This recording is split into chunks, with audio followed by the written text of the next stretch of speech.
Purposely. Your life, God's purpose. Listen at onpurposely.com. May I ask you a personal question? Are you afraid to die? I know I used to be. I remember snuggling down as a little girl in my strawberry shortcake comforter and just thinking that one day I would die and fall into this black hole and just keep on falling and falling.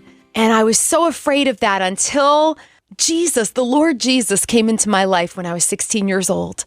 And I realized at that point that he died for my sins, beat death, hell, and the grave, and rose again and opened the door for me to live with him forever in a perfect place. And all I had to do was accept his love and forgiveness, and I could walk through that door. This is the Bible for Busy People. I'm Erica, your host, and I am here to give you hope today. I want to invite you to check out this film documentary that's been blowing my mind. I've watched it twice on PureFlix. It's also on Amazon Prime, but it's called The Case for Heaven. And if you already believe, it's just going to encourage you. It's going to put you over the top about feeling excited to go to heaven. If you don't believe yet, they present an excellent case. The whole film is hosted by Lee Strobel. He was an atheist and a journalist. Now he's a Christian and an author. He actually set out to prove that Christianity was a false religion and wound up believing in the Lord. But this film, it covers heaven, how to get in, how it's on Jesus' score. They talk about hell, how it's a real place, and they share all of these incredible near-death experience stories. You're just going to love it. I bet you're going to watch it twice like I did. But there's a reason we're talking about death today, particularly your death. And you might be thinking right now, Erica, it's Christmas. What in the world is going on? Well, Christmas and Good Friday and Easter, they're all linked. And it all adds up to the biggest hope you'll ever feel in your heart. It adds up to you don't have to be afraid when you close your eyes for the last time on this earth, when you take your last breath here. A pastor who I loved dearly, he's with the Lord now, used to say, your last breath here is your first breath of heaven's air, if you believe in Jesus. All right, without further ado, we're going to hop right into Mark chapter 5 today, beginning in verse 21.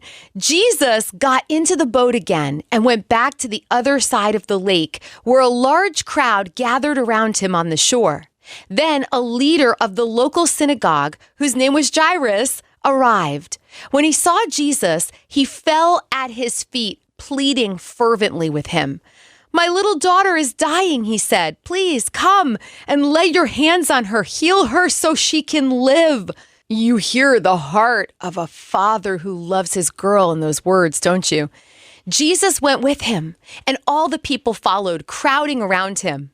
A woman in the crowd had suffered for 12 years with constant bleeding. She had suffered a great deal from many doctors, and over the years, she had spent everything she had to pay them, but she had gotten no better. In fact, she had gotten worse. She had heard about Jesus, so she came up behind him through the crowd and touched his robe. For she thought to herself, if I can just touch his robe, I will be healed. Immediately, the bleeding stopped, and she could feel in her body that she had been healed of her terrible condition. Jesus realized at once that healing power had gone out from him.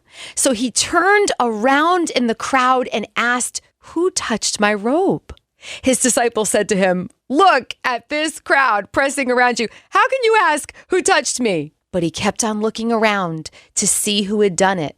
Then the frightened woman, trembling at the realization of what had happened to her, came and fell to her knees in front of him and told him what she had done. And he said to her, daughter, your faith has made you well. Go in peace. Your suffering is over. While he was still speaking to her, messengers arrived from the home of Jairus, the leader of the synagogue. They told him, your daughter is dead. There's no use troubling the teacher now. But Jesus overheard them and said to Jairus, don't be afraid, just have faith. Then Jesus stopped the crowd and wouldn't let anyone go with him except Peter, James, and John, the brother of James. When they came to the home of the synagogue leader, Jesus saw much commotion and weeping and wailing. He went inside and asked, why all this commotion and weeping? The child isn't dead. She's only asleep." The crowd laughed at him, but he made them all leave. And he took the girl's father and mother and his 3 disciples into the room where the girl was lying. Holding her hand, he said to her, "Talitha cum," which means, "Little girl, get up." And the girl, who was 12 years old, immediately stood up and walked around. They were overwhelmed and totally amazed. Jesus gave them strict orders not to tell anyone what had happened. And then he told them to give her something to eat. Oh, can you imagine the joy of that father, of that mother? Oh, I want to talk to that little girl someday up in heaven. I really do. Well, these 2 stories are linked in my mind as much as Christmas and Easter are linked. But I didn't understand it so much till today. I'm not a theologian. I just love Jesus, love the Bible. And I believe the Lord would have me say to you today, my friend who is afraid to die, that your suffering is over. Just as the woman with the issue of blood reached out and grabbed the hem of the robe of Jesus, in faith, you can reach out to his hand today and say, "Lord, I accept your love. I'm sorry for my sins. Please forgive me." And your suffering, your fear of death will be over. And if right now you're struggling to believe, I believe the Lord would have me say to you what he said to Jairus. Don't be afraid. Just have faith. Trust him.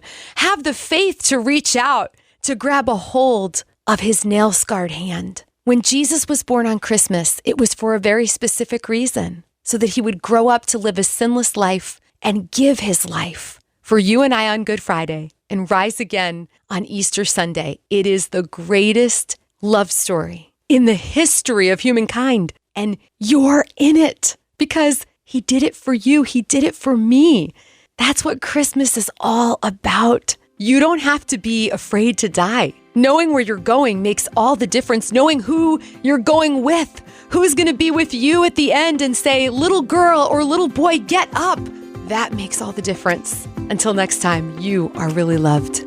Thank you for making space to study the Bible with me today. If you feel something stirring in your soul, that's the God who made you saying, "I love you and I want to know you." It's what Christmas is all about. Jesus came for you so that your soul would know its worth. He came to bring joy to the world and to your world. It's the most beautiful love story ever written, and it's true. It's the greatest rescue mission in history, and it was for you. If you want to respond to that stirring in your soul, to know Jesus a little better, please take a moment and check out our show notes, where you'll find lots of hope and encouragement for your journey. The Bible for Busy People is brought to you this Christmas season by Seattle's Union Gospel Mission. Every day and every night, their team is on a mission to share the good news with our neighbors who are homeless. Like the angels who came on the night Jesus was born, they make sure that every person who walks through the doors of the mission knows that there is hope because Jesus came and how much